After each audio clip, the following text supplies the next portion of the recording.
또 우리를 구원의 길로 늘 인도하신 주님께 감사드립니다. 오늘도 하나님께서 우리와 함께 계심을 믿고 또 예배 가운데서 또 하나님의 임재 가운데에 위로와 평안 능력 구하시기 바랍니다. 오늘은 하나님의 영광과 찬송이 되라라는 제목으로 하나님 말씀 함께 은혜를 나누겠습니다. 특별히 오늘은 이제 빌립보서에 대한 말씀인데, 빌립보 교회는 바울에게 참 특별한 교회입니다.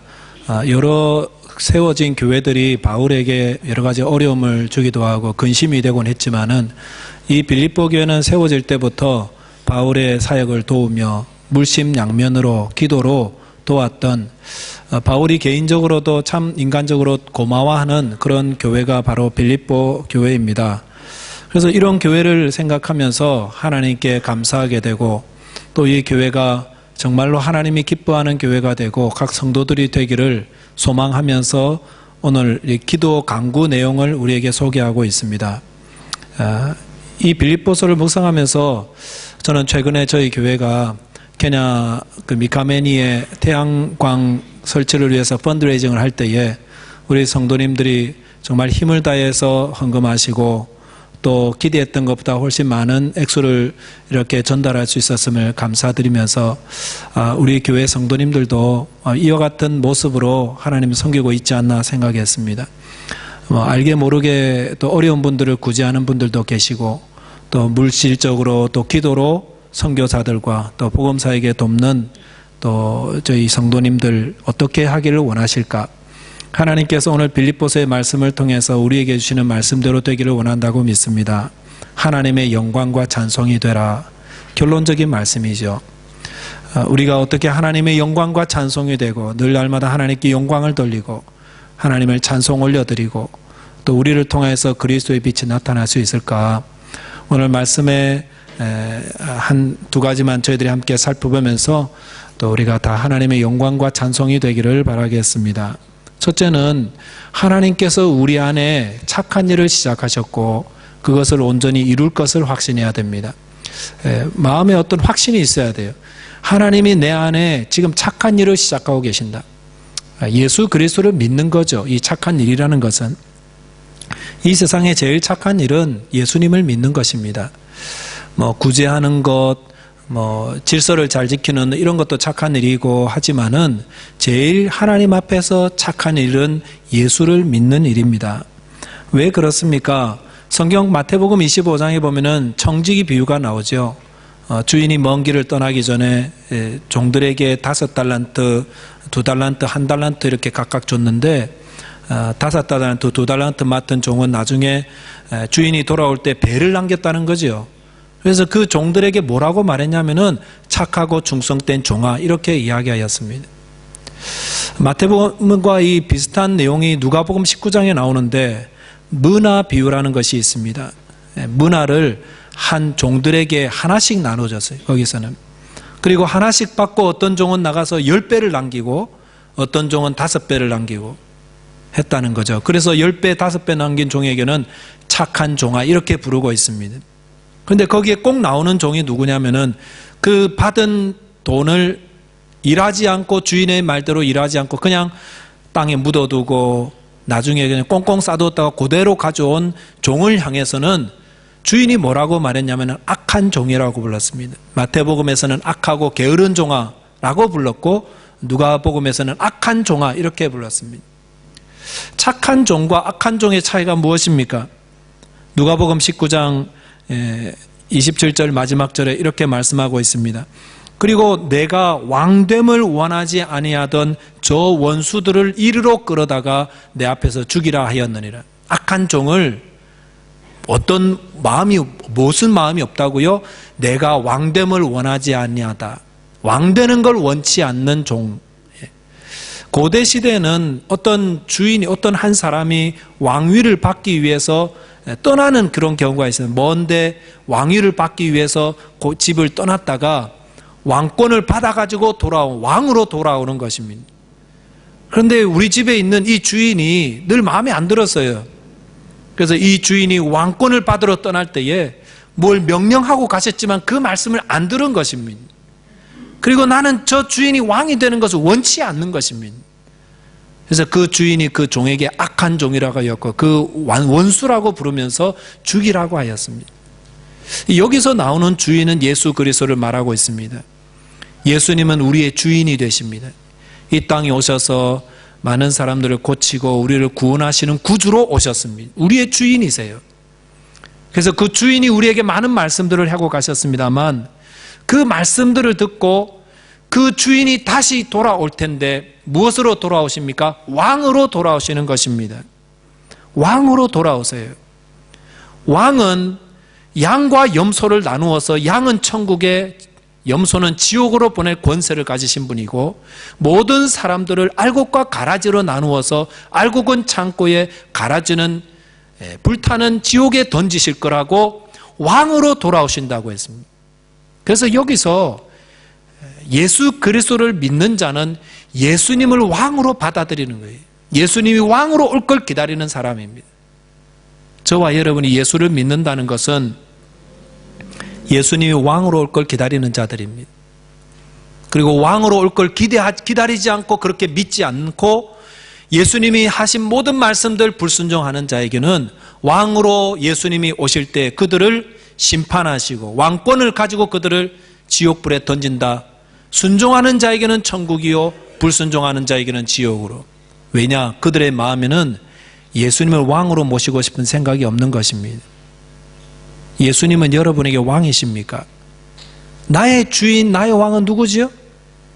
예수를 믿는다는 것은 예수님을 나의 주, 나의 왕으로 모시는 것입니다. 그래서 예수님의 말씀대로 순종하는 것입니다. 이번에 터키에 그 쿠데타가 있었는데 실패했다고 하지 않습니까? 그런데 실패한 쿠데타 주동자들이나 이렇게 연루된 사람들이 다 체포되어 가가지고 수모를 당하지요. 그래서 어떤 사진을 보니까 막 빨가벗겨 가지고 뒤에 이렇게 수갑해가지고 엎드려 하는 그런 수모를 당하는 것도 보았습니다. 그들이 무슨 잘못하였습니까? 뭐 도둑질을 했습니까? 뭐 세금을 떼먹었습니까? 뭐죠? 대통령의 통치권을 인정하지 않는, 그러니까 체포되어 가지고 뭐 죽여야 된다 뭐 그런 사람도 있지 않습니까? 왕을 왕으로 인정하지 않는 것, 살인죄예요. 살인죄. 사형당하는 거예요. 예수님을 왕으로 인정하지 않는 것, 그것이 큰 죄악이고요. 우리가 구원받고 예수님을 믿는다는 것은 예수님을 왕으로 모셔드리는 것입니다. 누구의 왕으로? 나의 왕으로. 예수님은 여러분에게 누구십니까? 예수 그리스도를 믿는 자는 예수님을 왕으로 모셔드리는 사람들입니다. 그래서 내가 하기 싫어도 예수님이 명한 것이니까 하는 거고, 내가 하고 싶어도 왕이 하지 마라 그러니까 안 하는 거예요. 예수님이 복음을 증거하라 했으니 복음을 증거하는 거고, 예수님이 용서하라 그랬으니 나는 참 밉지만 용서하는 것입니다. 저와 여러분의 왕은 누굽니까? 아직도 내가 왕인 사람들은 복음 전하는 것보다 돈 버는 게 먼저예요. 돈 버는 게. 그 다음에 내가 왕인 사람들은 용서 이런 거 없어요. 내 앞에서 무릎 꿇을 때까지 지지리도 미워하고 멀리하고 배척하고, 이게 자기가 왕인 사람이에요. 그래서 우리가 예수님을 왕으로 삼을 때에 예수님과 같은 삶을 살아간다는 것입니다. 그런데 그 예수님을 믿는 것 자체가 착한 일이고, 그래서 착한 종아, 구원받은 종이라는 거죠. 저와 여러분이 착한 종으로 주님을 왕으로 삼고 살기를 바라신다는 것입니다. 이게 구원이에요. 근데 우리가 뭐 처음부터 예수님을 왕으로 모셔드렸습니까? 우리 안에는 예수님을 왕으로 모셔드릴 그런 감각도 없고 그런 의로움도 없고 선함도 없습니다. 우리 안에 하나님께서 오셔서 성령께서 우리의 마음을 열어주시고 감동시키시고 예수님을 우리의 왕으로 모셔드리게끔 깨우쳐주시고 믿음을 허락해 주셨으니까, 그래서 우리가 예수님을 믿는 것입니다. 우리가 어떤 분들은 공로로 구원받는 거 아닙니다 하니까, 내가 믿는 것도 공로 아닌가요? 믿음도 공로입니까? 믿음조차도 하나님이 주신 거라는 겁니다. 그래서 우리는 하나님께 감사합니다. 주님, 제 마음에 믿음을 주시고 주님을 모셔드리게 하시고 나의 왕, 나의 하나님으로 모시게 해서 감사합니다. 누가 해주셨다고요? 하나님께서 해주신 거예요.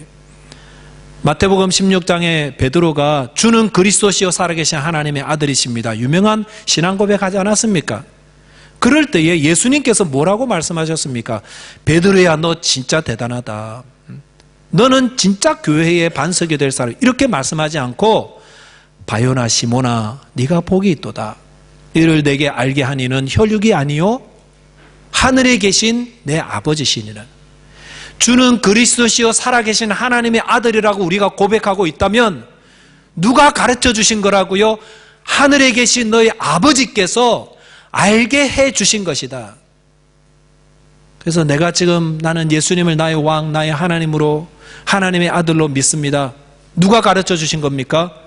그동안 내가 한 10여 년 교회 잘 다니다 보니까 그래서 깨우쳐서 고백한 게 아니라 하나님께서 여러분에게 특별한 은혜를 베풀어 주셔서 특별한 복을 주셔서 예수님을 나의 주, 나의 하나님으로 믿고 알고 고백하도록 인도해 주신 것입니다. 누가 하셨다고요? 하나님이 하셨습니다. 그리고 그것을 시작하신 분이 하나님이시고 우리가 예수를 믿고 지금도 예배 자리에 오고 한 게 다 구원의 여정이잖아요. 과정이잖아요. 나중에 하나님 예수 그리스도 앞에 설 때까지 그 구원의 모든 과정을 누가 이끌어 가십니까? 하나님이 시작하셨으니까 하나님이 다 이루어 가신다는 것입니다. 5.2성이 예수 믿으면서도 아직도 실수도 많고 말도 막 툭툭하고 생활 속에 부끄러운 것도 많고 이거 지금 내가 예수 믿는 사람이 할 수 있는가라고 그렇게 생각될 때에도 낙심하지 말아야 되는 것은 끝까지 또 나가서 회개하고 또 회복되고 또 말씀으로 순종해야 되는 이유는 이 구원은 내가 시작한 게 아니라는 겁니다. 누가 시작하셨습니까? 여러분을 이 교회당으로 모시고 온 분이 누구시죠? 하나님이세요. 마음을 감동시켜서 아니면은 막 옆에서 달달 볶는 누가 있어가지고 끌려왔든지 간에 하나님이 우리의 구원을 시작하셨습니다. 그리고 말씀을 들려주시고 계속 우리를 바꾸어 가고 계세요. 성령께서 우리를 바꾸어 가세요. 원석을 가지고 원철광을 가지고 좋은 쇠 만들려고 용광로에 넣었다 뺐다 두들겼다 뭐 씻었다 하면서 우리의 삶에 고난을 주시고 뭐 두들기시고 뭐 넘어지기도 하시고 아픔도 당하게 하시고 때로는 위로도 주시고 기적도 주시고 사랑도 주시고 그러면서 어떻게 되어가고 있습니까? 지금 구원을 이루어가고 계십니다. 누가? 하나님 아버지께서. 우리는 그런 존재예요. 그러니까 어떤 분들은 좀 많이 만들어진 분도 있고 어떤 분은 아직도 불신자와 전혀 차이는 안 나는데 이미 구원을 받고 하나님이 만들어 가시는 분도 있는 것입니다. 고난 가운데 계십니까? 두려워하지 마십시오. 하나님이 지금 구원을 이루어가고 계십니다. 여러 가지 문제가 있습니까? 하나님이 지금 만들어가고 계십니다. 저와 여러분께서 하나님이 우리 안에 구원을 시작하셨고 그것을 지금 이루어가고 계심을 아시고 예수 그리스도가 왕으로 오실 때에 구원을 완성해 주실 분은 하나님이심을 알고 하나님 안에서 기뻐하고 감사하고 온전히 순종하심으로 하나님의 영광과 찬송이 되시는 저와 여러분 되시기를 바라겠습니다.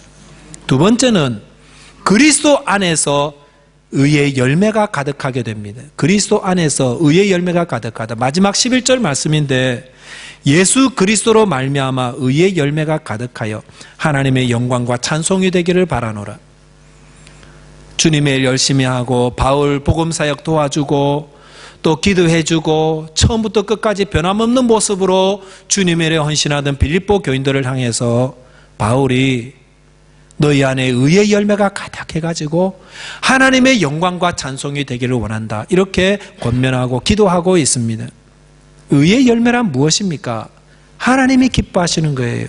그리고 의의 열매가 있을 때 하나님의 영광과 찬송이 됩니다만 여러분에게는 의의 열매가 있습니까? 의의 열매는 또 뭡니까? 또 추상적이죠.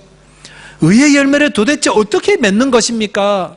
뭐 교회 열심히 나오고 봉사 많이 하고 헌금 많이 하면 의의 열매가 맺혀지는 것입니까?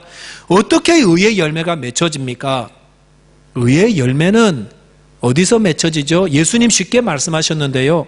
마태복음 7장에 보시면은 좋은 나무마다 아름다운 열매를 맺느니라 힌트를 주셨습니다. 그러면 의의 열매는 어디서 맺힙니까? 의의 나무에서 맺혀지죠. 그럼 우리가 의의 열매를 맺으려면 우리는 무엇이어야 합니까? 의의 나무여야 됩니다. 여러분은 의의 나무이십니까? 자신이 의의 나무라고 생각하십니까? 죄송합니다만 이 땅에 의의 나무인 사람은 아무도 없습니다. 모든 사람이 죄인입니다. 모든 사람 안에 나쁜 나무입니다. 우리는 다 나쁜 나무입니다. 아담의 후손으로 태어난 사람들은 누구나 나쁜 나무입니다. 의를 행할 수가 없습니다. 모두 다 죄인들입니다. 죄를 범하였으면 하나님의 영광이 이르지 못하는데 무슨 의의 열매를 맺어요? 우리는 아무도 의의 열매를 못 맺습니다. 얼마 전에 저희 형제들, 저희 누님 있고요, 저희 형님 있고요, 저희 남동생, 여동생이 있어요. 저는 형제 자매가 다 있어요. 참 복을 받았죠. 고난도 많이 받았습니다만, 좋은 복된 삶을 살고 있습니다. 그래서 좀 잘하니까 여러분도 그러겠지만 형제들끼리 카톡방을 만들어서 부모님 소식도 알려주고 좋은 글도 보내주고 그러고 있습니다. 저희 누님이 어느 날 형제들만의 카톡방 대신에 저와 저희 형님과 저희 남동생 그리고 저희 누님의 남편, 자형이죠. 이렇게 모아가지고 카톡방을 또 하나 만들었어요. 그래가지고 글을 하나 보내주셨습니다. 글을 열기 전에 아니 여동생은 왜 빼놓고 이렇게 또 무슨 파벌을 만들려고 그러나 좀 그런 생각을 가지고 좀 의심하는 생각을 가지고 카톡방을 열었더니 그 안에 남자들만 이슈가 되는 문제를 누님이 보내오셨습니다. 그래서 어떤 성도님께서 열심히 신앙생활을 하다가 직장생활에서 은퇴하시고 가정에서 가정일을 돌보고 좀 도맡아서 주부일을 하게 되었는데 자녀들 학교 보내고 직장 보내고 아내도 집을 나가고 나면은 혼자 남는 시간에 음란 동영상을 보면서 음란 행위를 끊지 못한다는 그런 내용. 그래서 이분이 아무리 회개하고 끊으려고 해도 안 되어서 상담을 받으러 온 내용을 이렇게 보내오셨어요. 그래서 저희 누님 생각에는 남자들만 좀 읽어야 될 것 같아서 보내온 것 같은데 그 상담 내용을 보니까 이 음란과 이 음란 동영상 보는 이걸 끊지 못하는 것은 우리 안에 잘 안 된다는 거예요. 인정하고 대신 조언을 하나 주셨는데 좀 바쁘게 살라. 그래서 나가서 운동도 하고 친구들 만나고 그러면은 바쁘면은 이기지 않는가라고 이렇게 조언하고 계십니다. 그래서 바쁘게 사는 게 얼마나 좋은지 모른다 이렇게 또 말씀들을 하셨습니다. 그런데 그게 잘 되는가요? 음란의 문제는 많은 사람들을 무너뜨리고 있습니다. 목회자들도 예외가 되지 않습니다. 그리고 많은 사람들이 그 문제를 해결해보려고 노력하다가 실패하고 의의 열매를 맺어보려다가 나중에는 나쁜 열매 맺어요. 의의 열매를 맺어보려다가 나쁜 열매가 맺히고. 왜요? 나쁜 나무니까. 나쁜 나무에서 좋은 열매 맺혀지지 않습니다. 우리는 다 나쁜 나무예요. 그래서 어떻게 해야 된다는 겁니다. 바쁘게만 산다고 이겨지던가요? 물론 그것은 여러 가지 예 중에 하나일 수가 있습니다. 그 말은 무엇입니까? 우리가 의의 열매를 맺으려면은 노력하고 애쓰고 수고해서 되는 것이 아니라 의의 열매가 돼야 돼요. 의의 열매. 의의 나무가 돼야 됩니다. 그런데 우리가 나쁜 나무가 어떻게 의의 나무가 됩니까? 성경은 말씀하시죠. 의의 나무에서 잘라져서 가지가 잘라져서 의의 나무 대신 예수님께 접붙임하면은 그때에야 의의 열매를 맺을 수 있다라고 말씀하는 것입니다. 그래서 오늘 성경 말씀에서도 예수 그리스도로 말미암아 의의 열매가 가득하여 누구로 말미암아? 예수 그리스도로 말미암아. 예수 그리스도 안에 있어야 됩니다. 예수 그리스도 안에 살아야 됩니다. 그래서 신앙생활은요, 사도 바울이 이 빌립보 교인들을 참 아끼는 마음으로 뭐라고 말하냐면은 너희가 예수 그리스도 안에서 의의 열매가 가득하여 하나님의 영광과 찬송이 되기를 원한다. 예수 그리스도 안에 있다는 것은 예수님과 개인적인 관계를 맺는 것입니다. 여러분 개인적인 관계를 맺어보셨죠? 단체로 맺는 거 말고요, 1대1로 관계를 맺으면은 그때부터 비밀한 이야기들이 오고 가게 됩니다. 비밀한 만남이 시작되는 것입니다. 저도 고등학교 때 참 친한 친구가 있는데 저는 학교 밑에서 하숙했고 이 친구는 버스를 타고 가야 되니까 마치면 기다려요. 기다려서 함께 만나서 2km 정도 걸어와서 내려오면서 바나나 우유, 그 친구는 바나나 우유 참 좋아하더라고요. 같이 빨대 2개 해가지고 나눠 먹고 오면서 학교에서 뭐 어려웠던 이야기하고 이러면서 해소가 되고 또 힘을 얻고 그래서 보내주고 저는 다시 올라오고 그러면 하루가 잘 맞춰지는 것처럼 이게 비밀한 만남 아닌가요? 친구라고 하면서 뭐 1년에 한 번 연락하는 건 친구 아니죠. 친구는 일 없어도 늘 잘 지내냐 물어보기도 하고 또 서로 만나기도 하고 이게 친구 아닙니까? 성경은 예수님을 친구로 관계를 맺으라 말씀하고 있습니다. 개인적으로. 그리고 개인적으로 만나서 이야기도 나누고 예수님을 개인적으로 기도할 수 있어야 됩니다. 단체로 모여서 기도하는 거 말고요. 여러분 침실에서 혹은 여러분 은밀한 곳에서 주님께 기도할 수 있어요. 주님, 오늘은 이러한 일이 있었습니다. 예, 처음부터는 좀 어려워요. 그러면은 주님 가르치신 기도 하세요. 그러면서 주님과의 친밀한 만남 속에 조금씩 이겨나가는 거예요. 그래서 불의한 모든 행실을 회개하고 주님이 같이 계시는데 주님 때문에 의의 열매를 맺어가는 것입니다. 요한복음 15장 4절 말씀, 내 안에 거하라 나도 너희 안에 거하리라. 가지가 포도나무에 붙어 있지 아니하면 스스로 열매를 맺을 수 없음같이 너희도 내 안에 있지 아니하면 그러하리라. 우리 성도님들 성경금도 이렇게 적극적으로 해주시고 또 선교지 위해서 기도도 해주시고 어려운 분들 있으면은 참 마음으로 여러분 도와주시는 거 너무 감사한데 거기에 머물지 마시고 예수님을 나의 왕으로 모십시오. 예수님은 왕으로 오실 분입니다. 그래서 그 말씀에 순종하고 또 예수님을 친구가 되셔야 됩니다. 개인적으로 은밀히 계실 때에 주님께 주님 이제는 아무도 없습니다. 주의 말씀을 읽고 주님께 은밀히 기도하심으로 주님과의 비밀한 만남들이 있어지고 저와 여러분들이 하나님의 영광과 찬송이 되시기를 주님의 이름으로 축원드리겠습니다. 네, 기도하겠습니다. 하나님 아버지 감사합니다. 함께